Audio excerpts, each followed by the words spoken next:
எல்லாருக்கும் நன்றி. அதோட பிளெஸ்ஸிங்கால் எனக்கும் நார்மல் டெலிவரி முடிஞ்சிச்சு. ஆனால் நார்மல்னு சொல்ல முடியாது. ஃபஸ்ட்டு பாப்பாவுக்கு அந்தளவு கஷ்டப்படல, ரெண்டாவது பேபிக்கு ரொம்ப கஷ்டப்பட்டுட்டேன். ஆனால் பேபியும் நானும் ரொம்ப நிம்மதியாக இருக்கும். லாஸ்ட்டு 3 நாளாக இருந்த நிலைமை எப்படி ஃபோன் எடுத்து 3 நாள் ஆச்சு. அந்த கமெண்ட் எல்லாம் இப்போ தான் பார்த்தேன். ரொம்ப நன்றி. எல்லோரும் எனக்கு நல்லதாக மெசேஜ் பண்ணியிருக்கீங்க. வீட்டுக்கு போயிட்டேன்னா எல்லாத்துக்கும் நான் திருப்பி ரிப்ளை பண்ணுவேன். எங்கள் ஹஸ்பண்டு தான் எடுத்துகிட்டு போயிருக்காரு. உங்களோட பிளெஸ்ஸிங்கால் நானும் பாப்பாவும் இன்றைக்கி நல்லாயிருக்கோம்.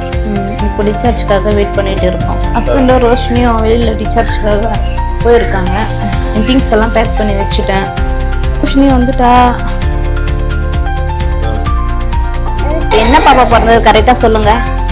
பாப்பா எங்களுக்கு என்ன பாப்பா பிறந்தது கண்டுபிடிங்க. ரோஷினி நீயும் சொல்லு, என்ன பாப்பா பிறந்தது? நைட்டு லாஸ்ட் நாள் 3 நாள் ஹாஸ்பிட்டலில் இருந்த வரைக்கும் என்ன நடந்தது ஏது நடந்தது உங்களுக்கு சொல்கிறேன். தொடர்ந்து சப்போர்ட் பண்ணுங்கள். பாய்.